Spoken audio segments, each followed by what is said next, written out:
Sabi nga po ng ating tagapanguna, ilagay daw sa silent mode para hindi daw po tayo maistorbo. So pag-isabi na rin sa ating mga katabi, huwag mo muna akong istorbohin. Makikinig muna tayo ng salita ng Diyos. Praise the Lord.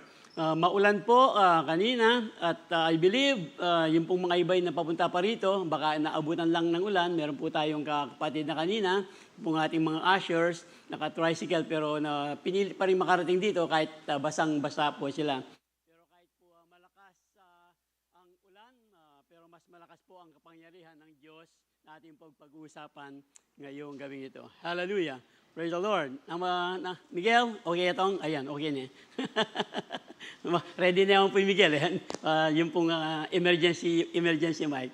Pero ganun pa man po, yung pong ating tagapangunang mga awit kanina, isinyari po niya yung I love the thrill that I feel. I believe tayo po masaya ngayon when I get together with God's wonderful people. We are God's wonderful people. Masaya po tayong nagsasama at magpupuri, magikinig ng salita ng Diyos. Amen. Pero meron po akong naalala kanina, yung inawit po ng ating Romer. Meron pong Tagalog yun, di ba? Ang puso ko'y masaya.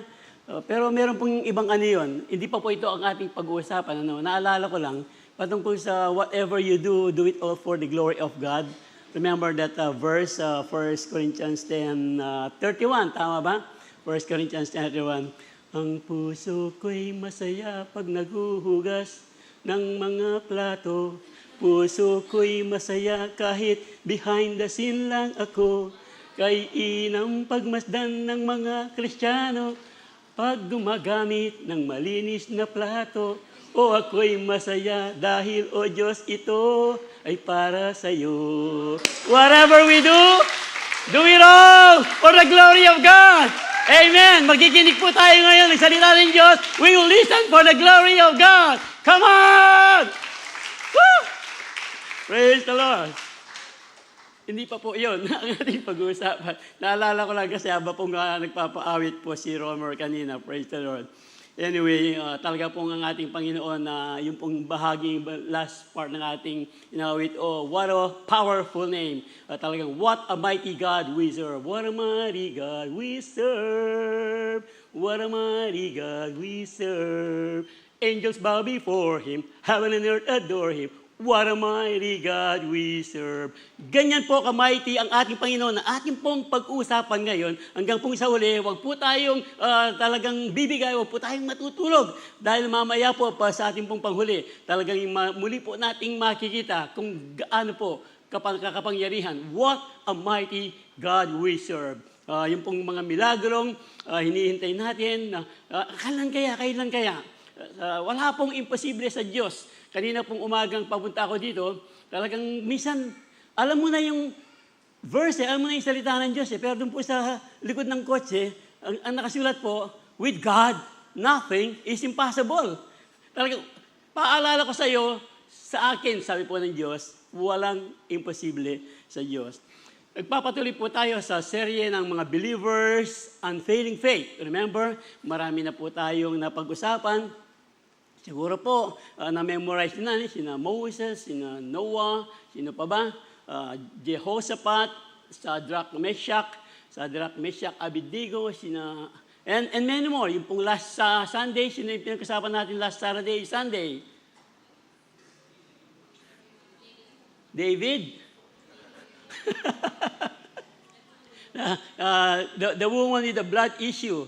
Yung pong issue niya, remember? Tayo po, merong mga issue ng panalangin. Hindi po issue ng problema. Ay, kasama na rin, no? Issue na pong pangangailangan. Hindi po yung issue natin. Alam niyo na yung ibig kong sabihin na issue. You can do the math. Pero meron po tayong yung blood issue. Meron po tayong pangangailangan. Meron po tayong mga problema. Meron dumarit na iba't iba. Ito po yung ating mga pinag-aaralan. Kaya nga po, believers, unfailing faith, nasaan na po ngayon ang level ng ating pananampalataya?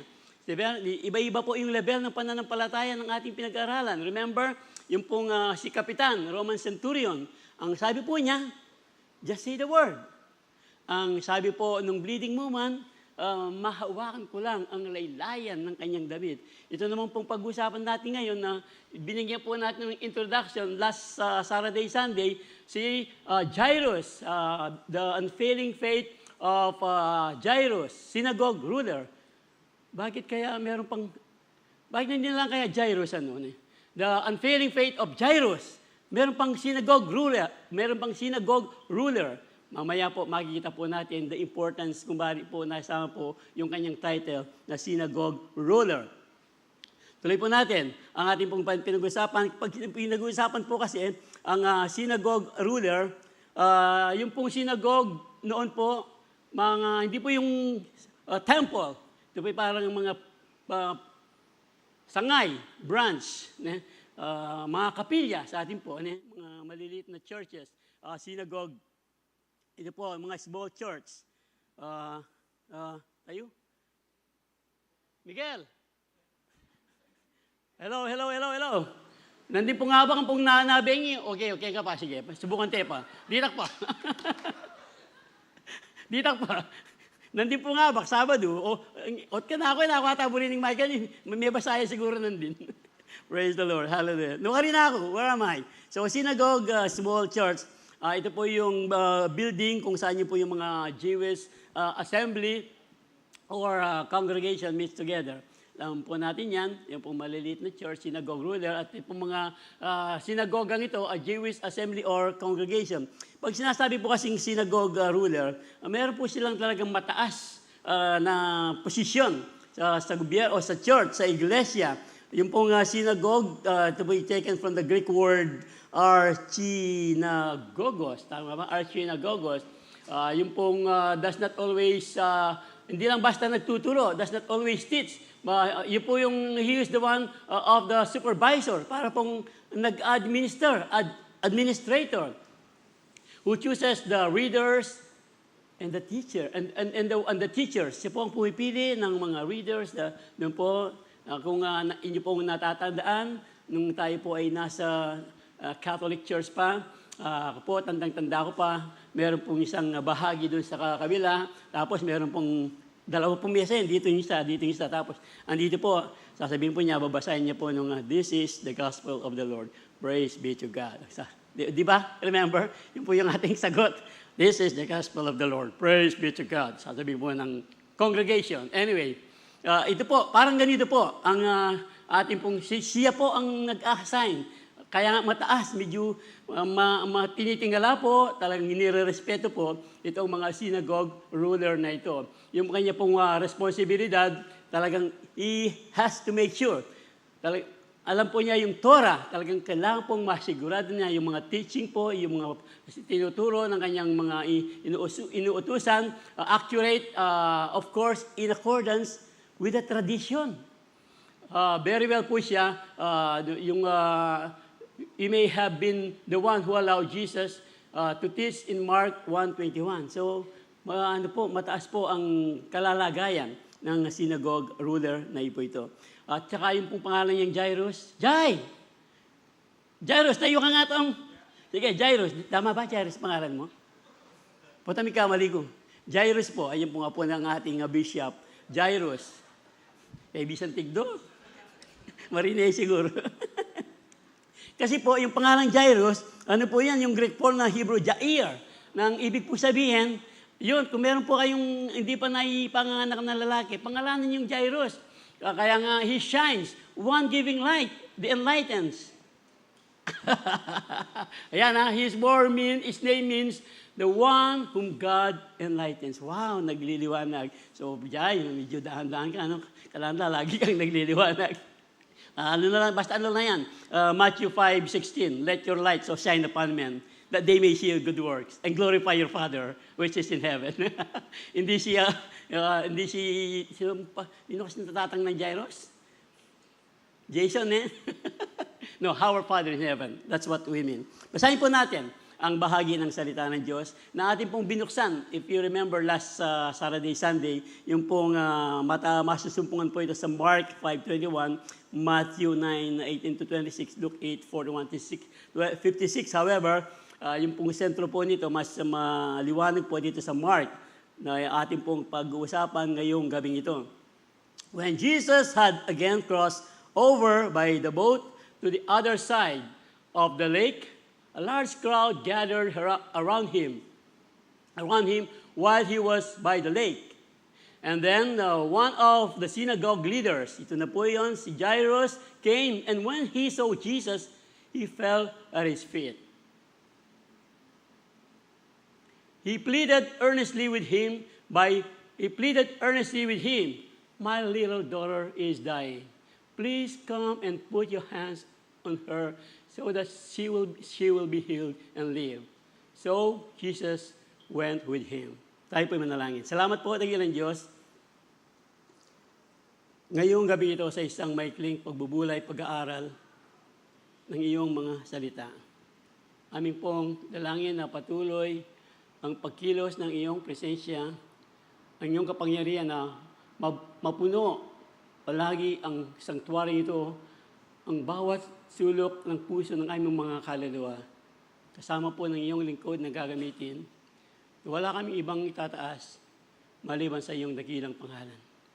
Aming pong dalangin sa aming pong pagkikinig pag-aaral ng iyong mga salita, uuwi po kami magdadala ng bagong tibay pananampalataya, magdadala ng bagong antas ng pagsamba sa iyo, O dakilang Diyos, at bagong pag-asa na lagi kang nandiyan, hindi mo kami iiwanan, hindi mo kami pababayaan, dakilang Diyos.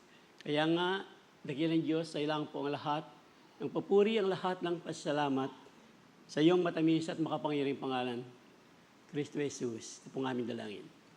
Amen. Amen. Sige po, palakpan po natin ang ating Panginoon. Hallelujah. Praise the Lord. Okay, tuloy po natin yung ating pinag-usapan pinag-usapan po natin. Balikan lang po natin dahil pinag-aralan na po natin itong bleeding woman, the woman with the blood issue. Pero balikan lang po natin kasi po, babalikan natin to dahil meron po itong bahagi sa pananampalataya po ni Jairus. Kung bakit makikitang talagang yung pananampalataya ni Jairus ay unfailing, talagang matibay. Balikan po natin doon sa verse 24 po tayo mag-umpisa ulit. So, Jesus went with him. Then, a large crowd followed and pressed around him. And a woman was there who had been subject to bleeding for 12 years. Subject for bleeding for 12 years. She had suffered a great deal under the care of many doctors and spent all she had. Yet, instead of getting better, she grew worse. When she heard about Jesus, she came up behind him in the crowd and touched his cloak because she thought, if I just touch his clothes, I will be healed. Immediately, her bleeding stopped. And she felt in her body that she was freed from her suffering. At once, Jesus realized that power had gone out from him. He turned around in the crowd and asked, "Who touched my clothes?" "You see the people crowding against you," his disciples answered. "And yet you can ask, 'Who touched me?'" But Jesus kept looking around to see who had done it. Then the woman, knowing what had happened to her, came and fell at his feet, and trembling with fear, told him the whole truth. He said to her, "Daughter, your faith has healed you. Go in peace and be freed from your suffering." Tuloy po natin ngayon, dun po sa kay Jairus, na naudlot po dito sa bleeding woman na to. So, your daughter, sabi po ng ating Panginoon, daughter, balik nga natin, daughter, asan pa? Ayan, daughter, your faith has healed you. Go in peace and be freed from your suffering. While Jesus is saying this to the woman, daughter, your faith has healed you, go in peace and be freed from your suffering. Dito po natin itutuloy, yung kay Jairus naman. Ang sabi po ng susunod na talata,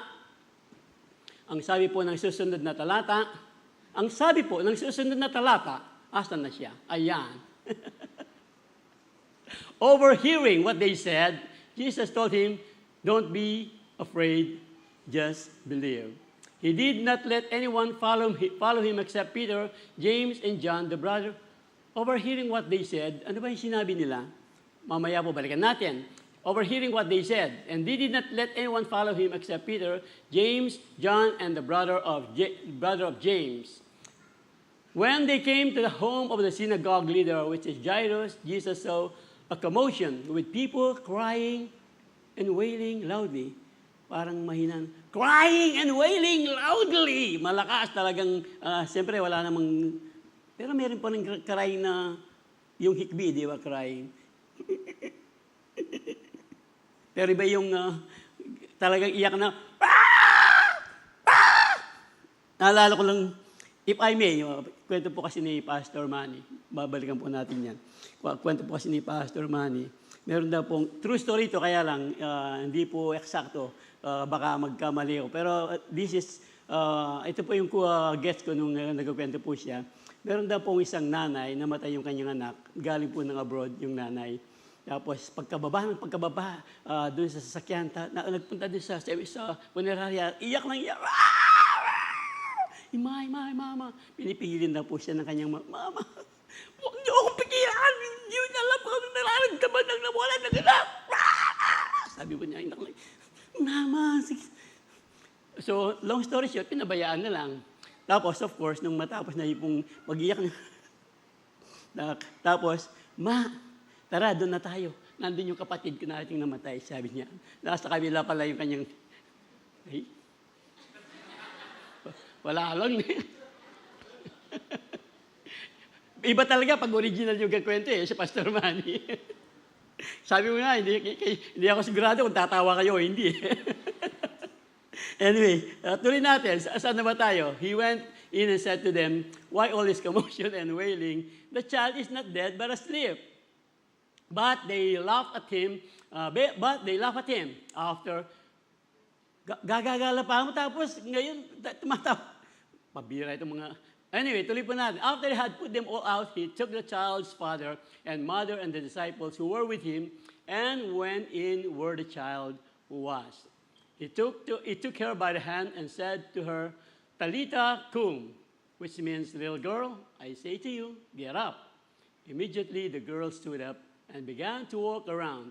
She was 12 years old. At this, they were completely astonished. Meron pa, he gave strict orders not to let anyone know about this and told them to give her something to eat. Okay, tuloy po natin ang unfailing faith ni Jairus. Dito po sa unang punto po natin, babalikan po natin yan. Doon po ating binasa ng mga talata, doon po tayo kukuha ng lahat ng ating pag-uusapan ngayong gabing ito. Tuloy po natin, yung pong unfailing faith ni Jairus sa Panginoon, talagang matibay dahil po si Jairus, remember yung pong synagogue na pinag-usapan natin kanina, yung synagogue ruler, bakit kasama itong synagogue ruler, hindi na lang Jairus, dito po natin makikita yan. He forgot his reputation and fell down at Jesus' feet. He forgot his reputation and fell down at Jesus' feet. Kasi yung pong mga synagogue ruler, ano po yan?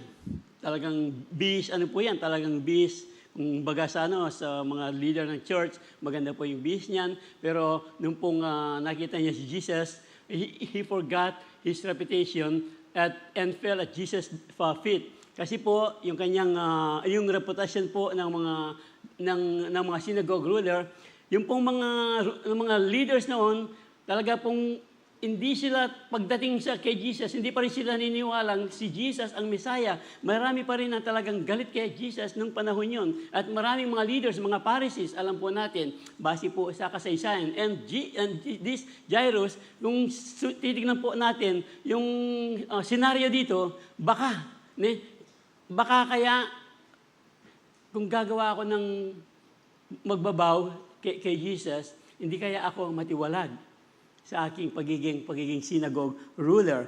Di po kasi si Jairus, yung pong reputasyon niya, yung kanyang dignity niya talagang noon po, mataas ang tingin ng mga tao sa mga synagogue ruler. Kasi nga po, base sa ating description kanina kung ano yung mga synagogue ruler.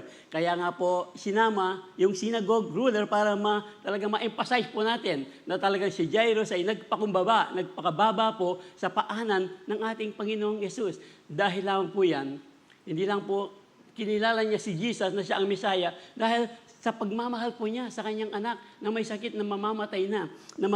Balikan po natin yung talata. When Jesus had again crossed over by the boat to the other side of the lake, a large crowd around him while he was by the lake. Then one of the synagogue leaders named Jairus came, and when he saw Jesus, he fell at his feet. When he saw Jesus, he fell at his feet. He pleaded earnestly with him. He pleaded earnestly, talagang pleaded earnestly nang makaawa po siya kay Jesus, my little daughter is dying. Ito po, yung pong pagmamahal niya sa kanyang anak at yung pong pagkilala niya kay Jesus, alam niya po niya, si Jesus ay narinig po niya na talagang merong nagpapagaling at alam na niya si Jesus ay makapangyarihan. Kaya nga po, my little daughter is dying. Please come and put your hands on her so that she will be healed and live. She will be healed and live. Yung pong pagmamahal niya sa kanyang anak na talagang another point na makikita po natin kung gaano po talaga katindi yung pananampalataya ng ating pinag-usapang si Jairus.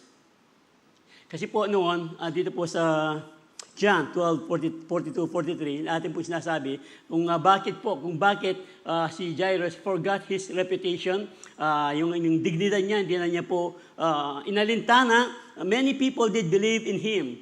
Kay Jesus po, marami pong naniniwala kay Jesus. However, including some of the Jewish leaders, synagogue rulers, Jewish leaders, Pharisees, but naniniwala po sila kay Jesus, but they wouldn't admit it.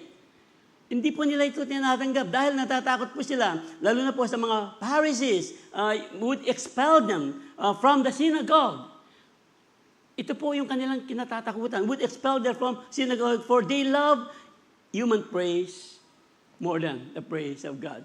Dito po natin makikita, hindi na po inalintana ni Jairus ang mga bagay nito. Basta yung pagmamahal po niya sa kanyang anak at yung pagkilala niya kay Jesus bilang Messiah, bilang tagapagligtas at bilang manggagamot. Kaya nga po, ang ating pinag-uusapan na si Jairus, hindi ko po alam kung hanggang saan po makikita ng Diyos ang ating mga pananampalataya. Haba pong pinag-aaral na natin, siguro po talagang nakikita natin na pag-aaralan natin. Ako kaya, hanggang saan na kaya yung aking pananampalataya. Tuloy po natin. Kasi po, alam po natin, yung mga nagpapakumbaba, alam na natin doon, yung mga humble, ay siyang tinataas ng Diyos, yung mga mayabang, ano po ang ginagawa ng Diyos? Binabagsak. Ito po yung sinasabi ng James 4:6, tama ba? James 4:6. But He gives us more grace. That is why Scripture says, God opposes the proud, but shows favor to the humble. Shows favor to the humble. Bakit? He gives us more grace. Kasi po, yung pong mga nagpapakumbaba, ito po yung sinasabi, ibig sabihin nitong ating pinag-usapan, He gives us more grace. Kasi po yung grace, we know about common grace. Ano po yung common grace? Yung pong hangin na hiningan po natin, common grace po yan. Yung pong ulan, kahit po masama, kahit hindi, kahit mananampalataya, kahit hindi, lahat po. Talagang, hindi po yung walang talagang baha. Normally po, wala namang baha noon. Pero yung talagang ulan na pinapaulan yung lupa para tumubo yung mga halaman, mga prutas, and many more. Yun po ay tinatawag nating common grace, yung pagsikat ng araw. Diba? Sa umaga pa lang, sa pagsikat ng araw, hanggang sa paglubog nito, ngalan ni Jesus, papupurihan. Baloy, pitang kanta na sige. Wala tayong pakanta na kanunina no kanya, magkanta nga na po. Okay. Yun po yung tinatawag nating common grace. Meron na po tayong lahat ng grace ng Panginoon, believers or non-believers as well. Pero He gives us more grace. Mas dinadagdagan po ng Diyos yung grace na binigay po sa atin when we come to Him in humility. Kaya nga po, He gives us more grace. That is why the Scripture says, God opposes the proud and shows favor to the humble. Praise the Lord. Kaya nga, in the same way,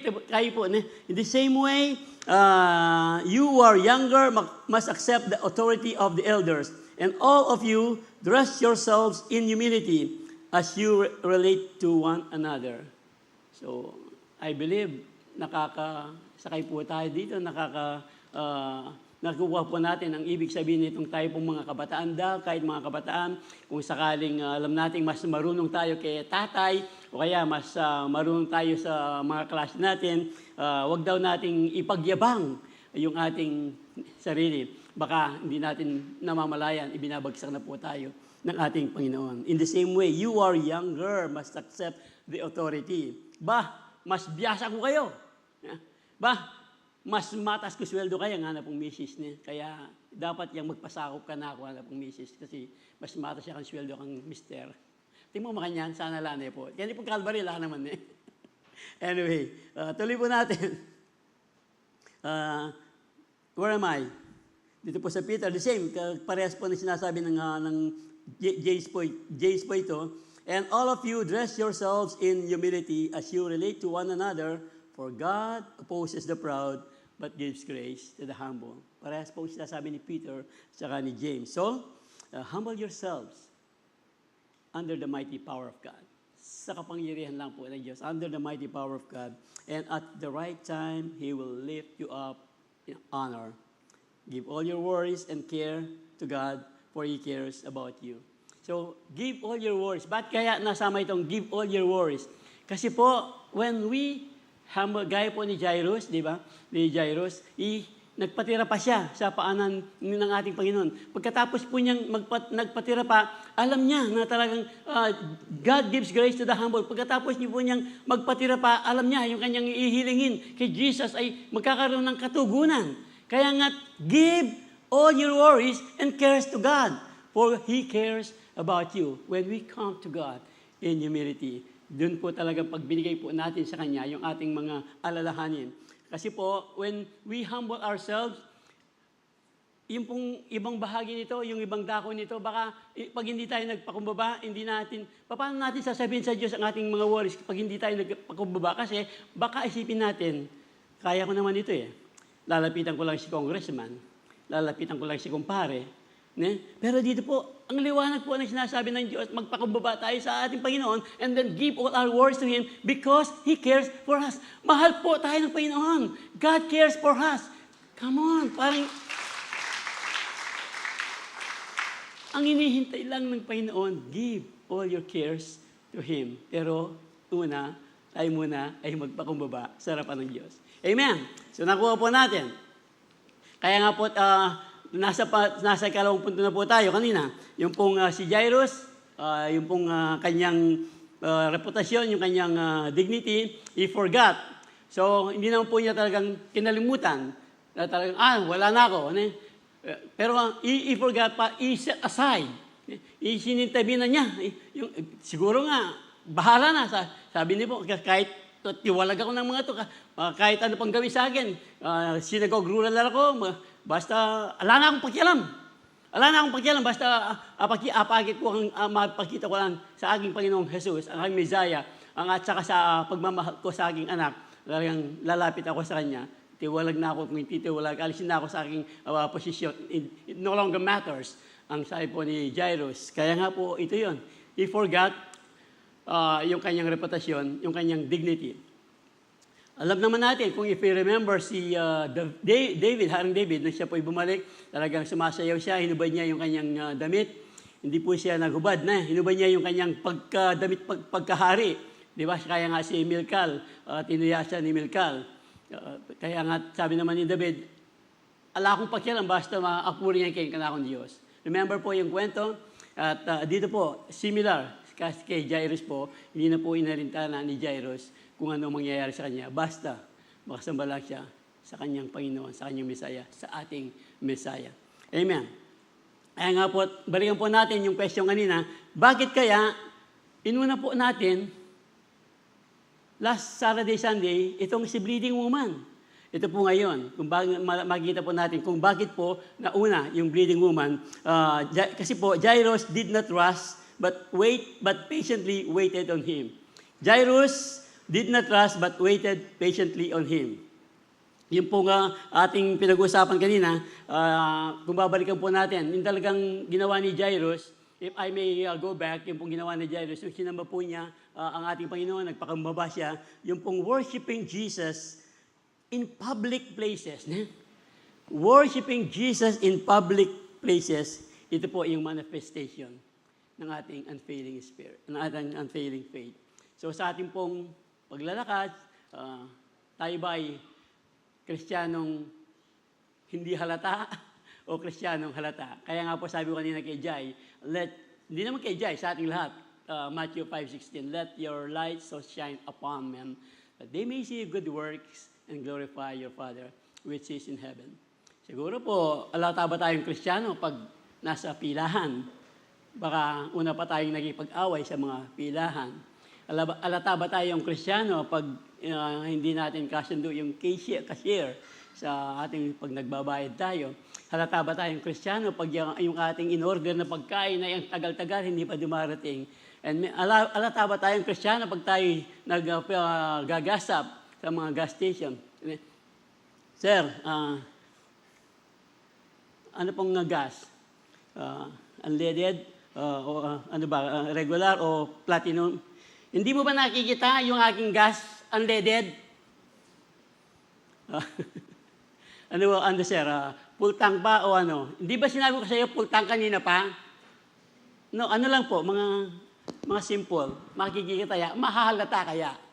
Ito po yan. Mahahalata kaya na tayo nga talaga ay yung pong worshiping Jesus even in public places is a manifestation po ng ating unfailing faith. So you can do the math. Paano po natin may pagkikita sa ating mga kaibigan, kasama sa bahay. Pag uwi mo, hindi pa luto yung ulam, bakit gutom na ako kanina po? Pati yung pusa, at tuloy pusa, pati pusa, ay, yung aking boss, kaya nga, galing ng church, remember po, the greatest testimony natin pong, your greatest testimony will be how you will treat others right after the church service is over. Our greatest testimony daw is how we will treat others right after the church service is over. Amen. Baka mapalaya ako. Balikan po natin. Yun lang. Kaya ko lang po na-share yun kasi nga dito po sa ating pinag-usapang worshiping Jesus even in public places is a manifestation ng ating pong unfailing faith. Ngayon, balikan po natin. Yung kalawang point natin na He did not trust Jesus but waited patiently on Him. Balikan po natin yung talata na binasa natin last Sunday. Babasahin po natin muli. So Jesus went with Him. Ito na po yun. Jesus went with Him. A large crowd followed and pressed around Him. So alam pag sinasabing a large crowd, talagang siksikan po. Madami. A large crowd followed and pressed around Him. And a woman was there who had been subject to bleeding for 12 years. She had suffered a great deal under the care of many doctors and had spent all she had. Yet, instead of getting better, she grew worse. So alam na po natin ang kwento. Hindi na po natin babasahin lahat. She grew worse. And then, andoon, sabi po na, di ba, remember, mahawakan ko lang ang laylayan ng kanyang damit. Gagaling na ako. Ang kwento po dito, si Jairus, nauna nang nagpatira pa na kay Jesus. At ito po yung isa pang napag-usapan po namin sa CEO kanina. Talagang na-pick up ko po sa aming CEO kanina ng umaga. Si Jairus po, ano siya ruler siya pwede siyang mag-utos. Tabi kayo dyan! Kakausapin ko ang Panginoon. Pero yung pong pinag-usapan natin first point kanina, nagpakumbaba po si Jairus, hindi po niya ginamit yung kanya. Meron po siyang authority eh. Pwede naman niyang gamitin, di ba? Bilang synagogue ruler, meron siyang authority padabihin, yung ano, tapos itong babaeng ito, dito po natin makikita na naghantay si Jairus. Andito yung babae, ay babae ka? Balo mo nang minunaw kang Jesus at salabat ka. Di ba? Pwede naman. Pwede pong gawin sabihin ni Jairus na nga, synagogue ruler siya. So yung pong kwento, dito natin makikita kung gaano ka-patient si Jairus. So balikan po natin yung siguro. Then, di ba, Jesus, yung senaryo kasi, kaya po talagang patient. Talagang naghintay po si Jairus, nag-fill and speed, tapos merong sumalabat. Tama ba yan? Basta, humarang.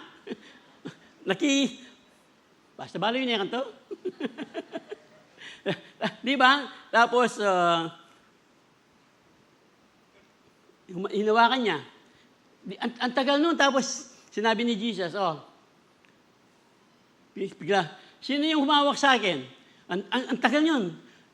Panginoon, ang daming tao dito, tatanungin mo kung sino mo. Tapos, hindi pa natapos doon. Ang sabi ng ating binabasa, pinag-aralan, ngayon, yung kanina binasa natin, hindi pa nakontento si Jesus. Inaanap pa niya. Matagal siguro yun, matagal. Jesus. Mamamat, di ba? Dying na raw yung my daughter is dying, my daughter is dying. Tapos, bago ko tuloy siya, si Kwento, naalala ko rin yung daing. Nakuha pa oras niya. Yung daing, naalala ko lang kasi si Pastor Elmer, the late Pastor Elmer Mangako. Remember, Pastor Elmer Mangako. Noon po kasi, pag nag-abroad yung mga tao, yung mga para magtrabaho.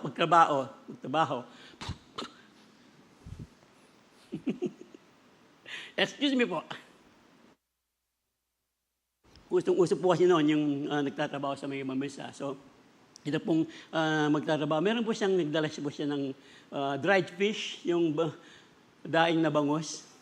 Tapos, doon sa airport, check-in yan, di ba? Tapos nakita may nangamoy, tiniyak po yung kanyang bagahay. Binuksan, nakita po yung mga dried fish, yung mga daing na bangus. What are these? Sabi po ng inspectors. Ano po yan? Hindi niya masabi kagad. Na-drive fish, ang nasabi niya, Sir, ano po yan? Dying po yan, dying. Dying! These are not dying. They are already dead. Sabi na po ng inspector. Sabi ko na, kunti lang mo yan. Hindi dying to, patay ng mga ito. Sabi po, these are already dead. Ang sabi po ng inspector. Anyway, balikan po natin yung para lang kumaba. Yung pinapahaba ko lang yung paghintay ni Jairus. Pero hindi po kasama sa ganito yun, no? So, long story short, matagal po yun. Inanap ni Jesus kung sino. So, nung manoon po ng babae na talagang hinahanap Jesus, doon na po, di ba, yung sinasabi ng ating binabasa, then the woman knowing, sa verse 33, balikan lang natin. Then the woman, knowing what had happened to her, came and fell at his feet, and trembling with fear, told him the whole truth. Told him the whole story. Another scenario naman, ng mahaba. Told him the whole truth, and nothing but the truth. Di ba? Kinuwento niya, 12 years na raw siya.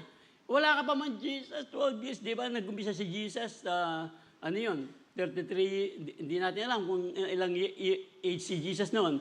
Nonetheless, basta 12 years na siyang bleeding. So, kinuwento niya kay Jesus, kasi ganito yan po, 12 years na akong pinuntahan ko na yung mga doktor, di ba? Ang dami ko na hindi pa rin ako punta. Tapos, ang daming kwento. Mabahay ka, mabahay ka. Ako na, di ba? Dapat ganun sana eh. Ang sabi ni Jairus kanina ka pa nauna nga pinagbigyan na nga kita magaling ka na nga dyan Di pa ka umalis. Nagkwento-kwento ka pa dyan. Dapat ganoon, pero kaya nga po, sinabi natin, bakit nauna yung bleeding woman, last Sunday, kasi po, ito po yung pakikita ng unfailing faith ni Jairus. Ng kanya pong pagiging, he did not rush, but wait patiently. Urgent po talaga yung pangangait. Dahil na nga, namamatay na yung kanyang anak. So, alam po ni Jesus ito, di ba alam ni Jesus na mamamatay na, pero pinagbigyan pa rin ni Jesus yung babae. Okay, kasi nga, pag tayo po'y naghihintay, yung nagmamadali, alam naman natin, pag tayo nagmamadali, haste makes waste. Remember, pag nagmamadali ka, napapahamak, haste makes waste. Pero pag naghihintay po tayo, the Lord is good to those who wait for Him, so to the soul who seeks Him. Sabi po ng Lamentation. Ang wait po sa ibang salin po, hoping and trusting. So yung daw pong waiting is hoping din, trusting sa Panginoon, na alam ng Panginoon ang kanyang ginagawa. Be still in the presence of the Lord and wait patiently for Him to act. Huwag daw tayong action sa ating sariling kakayahan nang hindi kumukonsulta sa ating Panginoon. Ito po ang nakita natin kay Jairus, be still in the presence of the Lord and wait patiently for Him to act. So, minsan, alam naman natin, bakit kaya sila? Lemula. Pares lang kami Kristiyano, ba't nauna pa yung kanyang blessing? Pares lang kami Kristiyano, nauna pa siyang nakapag-asawa sa akin. Hindi pang manahin kayo. Ako, andito na ako. No, parang lang kami Kristiyano, nauna pa siyang nagkasasakyan sa akin. Ang sabi po ng salita ng Diyos, don't worry about evil people who prosper or fret about their wicked sin. Minsan po, kahit yung mga hindi mananampalataya, alam naman natin hindi sila mananampalataya, kinaiingitan natin. Pero ito po ang turo ng Diyos. Basta, alam po ng Diyos ang kanyang ginagawa. Lagi po nasa perfect timing ang ating Panginoon. Those who wait on the Lord, basta pag tayo po ay naghihintay, who trust in the Lord, who hope in the Lord, talagang lalo po tayong pinapalakas. Lalo tayong pinapalakas ng Panginoon. Who wait on the Lord shall renew their strength. They shall mount up with wings like eagles. They shall run and not be weary. They shall walk and not faint. Unfailing faith is trusting the timing of the Lord for your prayer. For your prayer request. Meron po tayong mga prayer request. Mamaya po, alam ko po nandiyan na po yan. Sabi nga ng ating tagapangunang yan kanina, ano man yung ating mga prayer request, ano man yung ating dalahin sa atin ngayon, sa ating buhay, basta ilapit lang natin sa Panginoon. Yung pong binasa natin kanina, James 4:6. Humble yourself. Pag tayo po ay nagpakababa, mas tinitingnan po ng Diyos yung mga nagpapakumbaba. At pag tayo po ay nagpakumbaba sa harapan ng Diyos, pag binigay po natin sa Kanya, yung ating, when we bring our request to Him, cast all your cares upon Him, because God cares for us.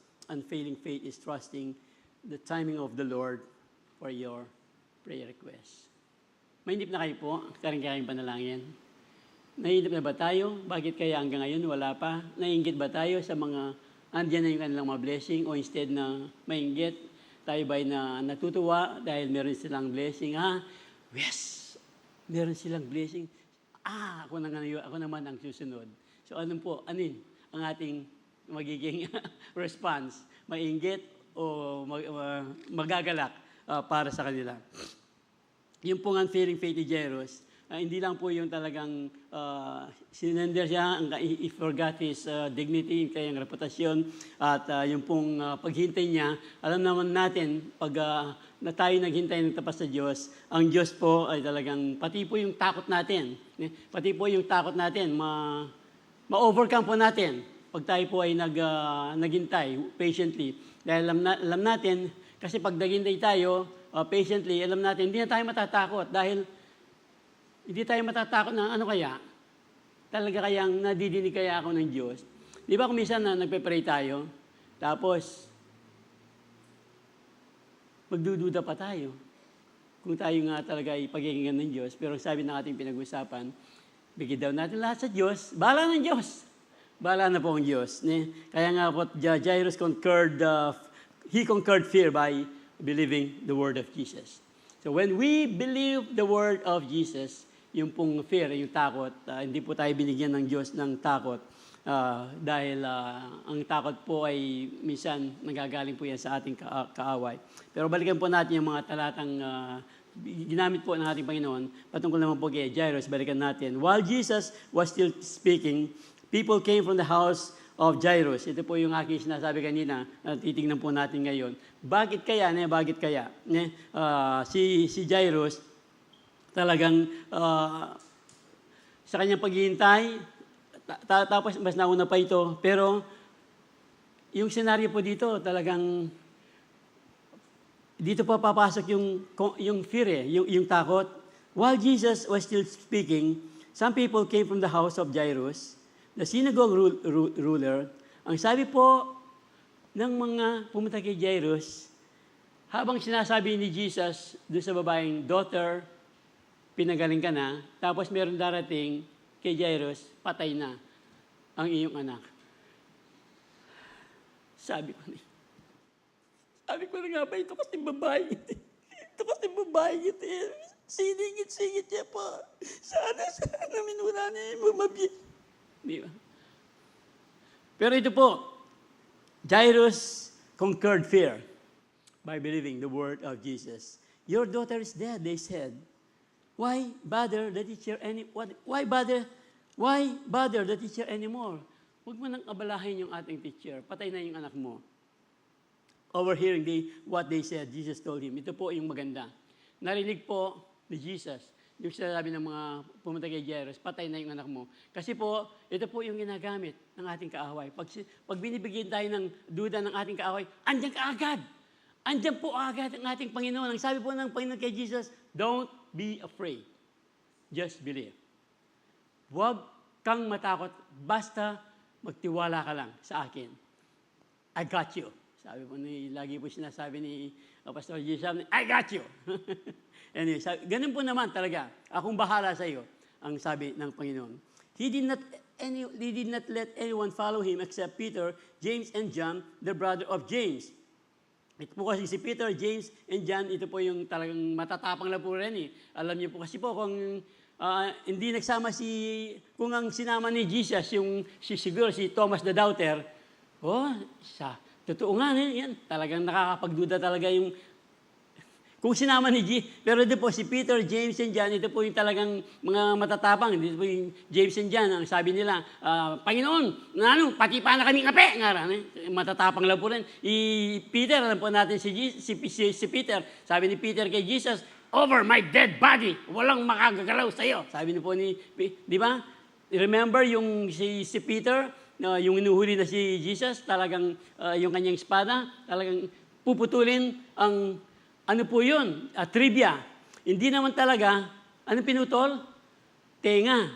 Hindi po tenga talagang puputulin ni Peter doon. Paano puputulin yung tenga? Kenny, Kevin. Mag-example ka tayo muna, Kevin. Marano pa naman okay pa Wala akong kaya Kenny. Kunyari yung espada. Kenny. Tapos, andito siya, uhulihin siya, si Jesus na, duko ka makanya. Tapos, kumuha ng espada si Peter, talang, thank you to. Di ba, atsuya pa baligbog mo. Atsuya pa. Hindi naman, kasi kung balugbog lang, sige, balik kayo itong, balik kayo. Kasi kung talagang balugbog ka ganyan, di ba, kung balugbog lang gaganyan, kasi galit na galit Kung balugbog lang, di pagyaya, balugbog, o kaya, hindi ganun Talagang, dukong pasibay.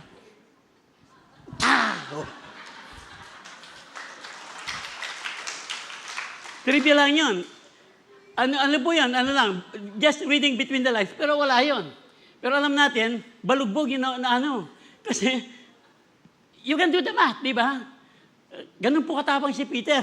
Kaya ito po yung sinama ng Panginoon. Kasi kung nagsama siya ng mahinang loob, baka panghinaan din ng loob si Jairus. When they came to the home of the synagogue leader, they saw a commotion with people crying and wailing loudly. He went in and said to them, "Why all this commotion? Why all this commotion and wailing? The child is not dead but asleep." But them, they laughed at him. Ba? Jesus saw a commotion with people crying. Tayo? With people crying and wailing loudly. Noon po kasi, meron po sila tinatawag na crying lady. Merong film yan darling, di ba? Sino yung crying lady, bida? Sharon, di ba? Crying lady sa mga namamatay. Meron pong mga crying lady. Noon pa wala, uso na po yung mga crying. Totoo po ito, true story. Noon po talagang uso yung mga crying lady para sa mga namamatay. So ito pong mga, dahil nga patay na yung bata, andun. Iyakan siya. Tapos sabi ni Jesus, hindi siya patay. Sabi ni Jesus, he went and said to them, "Why all this commotion and wailing? The child is not dead, but asleep." They laughed at him. Kaya nga po magitang crying, talagang upahan ng mga ito. O talagang crying lady for hire. Kasi nga, sabi ni Jesus, hindi naman siya namatay. Tapos, di ba umiyak sila? Tapos, nasabi ni Jesus, hindi siya patay. Hindi raw siya patay. O talagang crying lady sila. Di ba? And then, tuloy natin. The child is not dead but asleep. But they laughed at him. After he put them all out, he took the child's father and mother and the disciples who were with him and went in with the child. He took her by the hand and said to her, "Talita kum," which means, "The little girl, I say to you, get up." Immediately the girl stood up and began to walk around. Ilang taon po yung bata? She was 12 years old.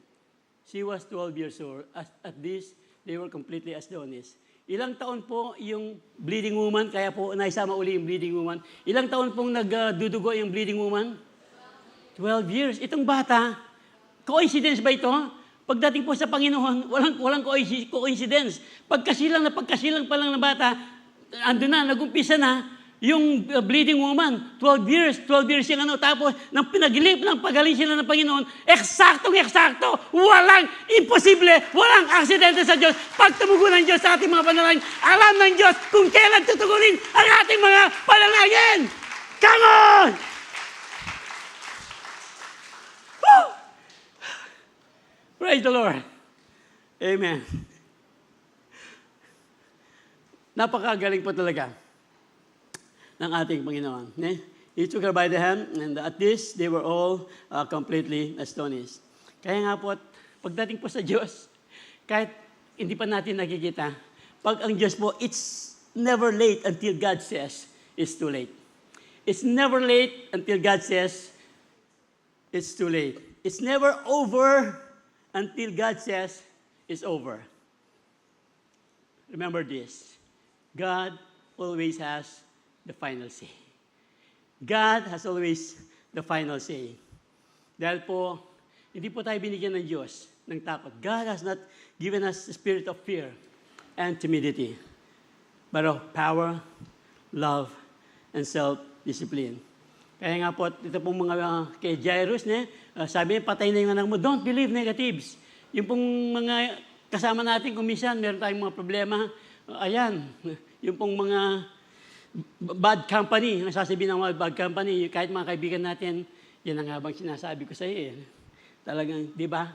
Pero pag, yung mga CEO po yan, yung mga believers, sila po yung makasama natin, huwag kang mag-alala. Laging alam ng Diyos ang kanyang ginagawa. Yung sa kabila, yan ang nga ba sinasabi ko sa iyo. Tapos pag may sakit, alam mo, yung aking kaibigan, kakilala, 2 bulan niya mo, may tini. Pero dito sa kabila, huwag kang mag-alala kahit merong panahon ng Diyos. Pagkagaling ka ng Diyos, tutugunin ng Diyos ang iyong panalangin. Yun po, remember, 1 Corinthians 16:33 ba yun? Bad company, corrupt good character. Yung pagtitiwala mo sa Diyos, kung minsan yung mga bad company, iba yung sasabihin. Pero dito po sa ating pinag-usapan, hindi po fear ang binibigay ng Diyos sa atin. God did not give us spirit of fear and timidity. Kaya nga po, Isaiah, so do not fear, for I am with you. Sabi po ng salita ng Diyos. Do not be dismayed, for I am your God. So, I will strengthen you and help you. I will uphold you with my righteous hand. Wow! Wow! Ito lang po mga salitang ito. Talagang makikita po natin na ang Diyos po natin, hindi po siya nagpapabaya. Yung pong unfailing faith ng synagogue rulers na ito, kahit po yung mga pinag-usapan natin noon, yung pong kanyang reputation, he forgot his reputation. He did not rush Jesus, but patiently waited on him. He conquered fear by believing the word of Jesus. By believing the word of Jesus. Remember po, siguro po dito po sa ating mga buhay, pang araw-araw. Pero when we go back to the cross of Calvary, remember po doon sa Philippians 2, 6:8 hanggang 10, si Jesus po, i-humble, look at this, balikan nyo na po, Philippians 6, chapter 2, 6 hanggang 10 na po yan, 10. Si Jesus po, ang sabi po doon sa salita ng Diyos, He humbled Himself. Itinabi ng ating Panginoong Jesus ang kanyang pagka-Diyos. He humbled Himself in obedience even to the point of death. Bakit po ginawa ng ating Panginoong ito? Para lang po siya mamatay doon sa krus ng Kalbaryo. Para lang po ang bawat isa sa atin ay magkaroon ng kaligtasan. Remember time and time again, for God so loved the world, He gave His one and only Son, John 3:16, that whoever will believe in Him will not perish, but have everlasting life. Ayaw po ng Diyos, ang bawat isa ay mapahama, kaya nga po ibinigay niya, He humbled Himself, para lang po ang bawat isa sa atin ay magkaroon ng kaligtasan. Bakit po tayo naligtas? Kasi po, ang sabi ng 2 Peter 3:9, hindi po 2 Peter 3:9, ang sabi po ng salita ng Diyos, hindi siya mabagal sa kanyang pangako gaya ng iniisip ng marami. Ang Diyos po, inihintay niya, ayaw ng Diyos, ang bawat isa ay mapahamak. Inihintay ng Diyos, ang bawat isa ay lumapit sa Kanya. Tanggapin si Jesus bilang Panginoon at tagapagligtas. And we can do that. Ngayon, sa ating pag-uwi mamaya, anumang oras, lagi pong nakahanda ang Diyos. Ang sabi po niya, sino man ang sa Kanya ay manampalataya, hindi na mapapahamak, kundi magkakaroon ng buhay na walang hanggan. Patunay po na tayo ngayon ay andito nang tanggapin natin si Jesus. Tayo po ang bunga ng pagmamahal ng Diyos sa atin. Tayo po ang bunga ng pagpapakumbaba ng Diyos sa atin. Para lang po tayo magkaroon ng kaligtasan. Basta tanggapin lamang po natin ang ginawa ng ating Panginoon doon sa krus ng Kalbaryo, na tayo po ay kanyang mahal ng Diyos. Ayaw po niya tayong mapahamak. At ang kanyang kababaan ay nagbunga po ng kaligtasan, mga kaluluwa, nakasama po ang bawat isa sa atin. At kung sakali, meron pa tayong duda, kayo po, lumapit po kayo sa Diyos. Muli nating kilalanin, kailangan natin ng Diyos bilang Panginoon at ating tagapagligtas.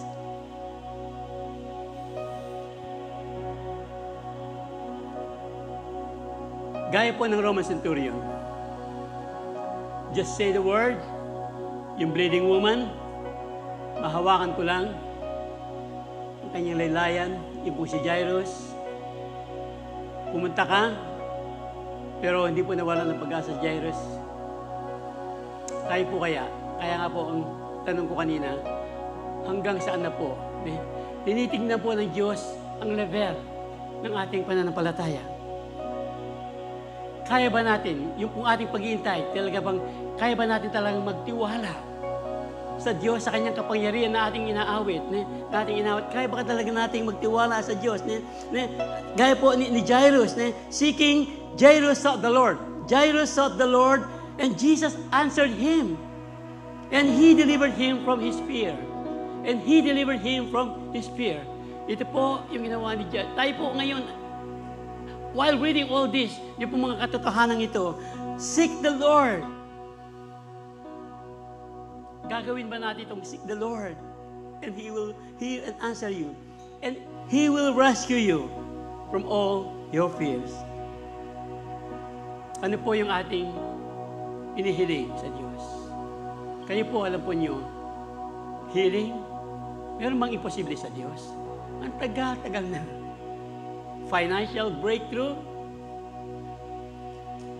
saksakyan, bahay. Ano ba ang inihiling natin sa Diyos na hanggang ngayon ay hinihintay pa natin? Tutugunin ba talaga ng Diyos? Hanggang saan po ang level ng ating paniniwala, pagtitiwala sa Diyos, natutugunin nga ng Diyos ang ating mga panalangin. Restoration sa mga hindi pagkakaintindihan, sa mga mag-asawa, mga pamilya, mga in-laws, and most importantly po, hanggang saan po yung ating paghihintay sa Diyos para sa kaligtasan ng ating mga mahal sa buhay.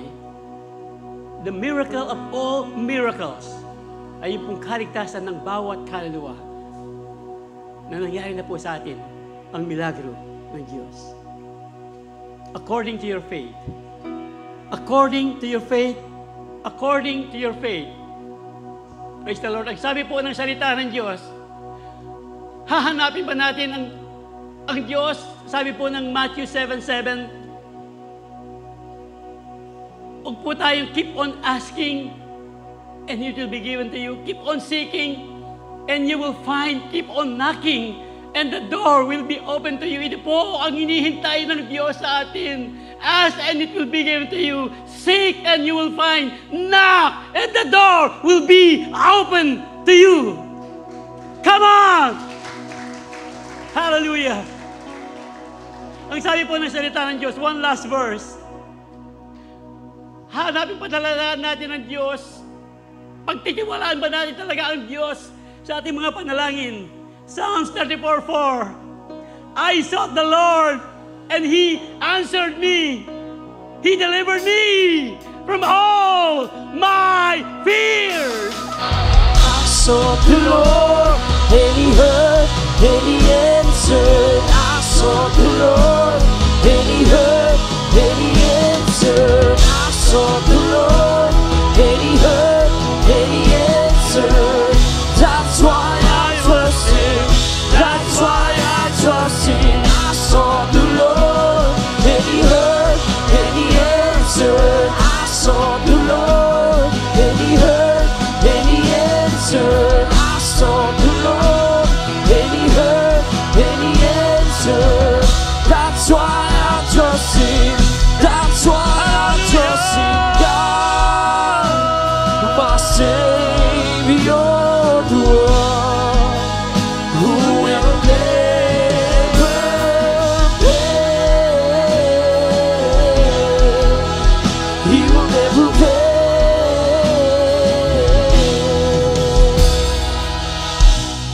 Hallelujah. Hallelujah, hallelujah. Shandala makande, dalala makaya. Yes, oh God. Nandito po kami ngayon. Nagpapakumbaba sa iyong harapan. At alam po namin sa aming pagdulog sa iyo ngayong gabing ito, sa buong pagtitiwala sa iyong kapangyarihan o dakilang Diyos, nandito na ang kagalingan sa aming mga karamdaman. You are now bringing healing to your people na meron po mga karamdaman sa kanilang mga katawan. Healing po sa mga mahal namin sa buhay na hindi namin kasama dito dakilang Diyos. Wala pong maiksi sa iyong kamay. Abot mo po ang bawat isa sa iyong mga anak sa kanilang panganalangin ng kagalingan. Yung aming po mga hiniling na financial breakthrough, nandito na Panginoon sa patuloy naming pagtitiwala sa iyo. A restoration is now happening. Yung pong pagpapatawa o Diyos na yung tinuro sa amin, na amin din gagawin para magkaroon po ng restoration. Magpapakumbaba kami pa sa iyo, dakilang Diyos. Para magkaroon po ng restoration sa aming pamilya, sa aming mga kaibigan, na merong hindi pagkakaunawaan. Siya dalawa kanya. Hallelujah, hallelujah.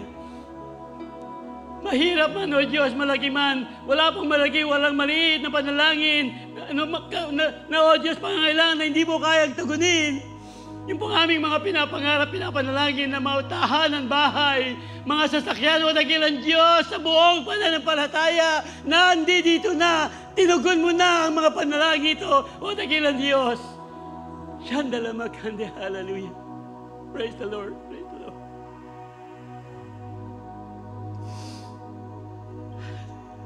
Sa panahon po ng kalungkutan, kay Diyos, ang aming kagalakan. Sa panahon ng kahinaan o dakilang Diyos, Ikaw ang aming kalakasan.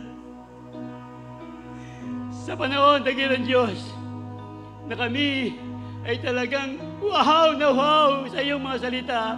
Ang iyong mga salita ang katugunan, magpapalakas sa aming mga pananampalataya na hindi mo kami iwanan, hindi mo kami pababayaan. Dahil sa iyo, Diyos, walang imposible. Hallelujah, hallelujah. Higit sa lahat, dakilang Diyos, sa aming mga puso, aming nilalapit, ang aming mga sarili, yung aming mga pagkakamali, O Diyos, lagi kang andyan, handang patawarin ang aming mga pagkakasala, ang aming mga pagkukulang.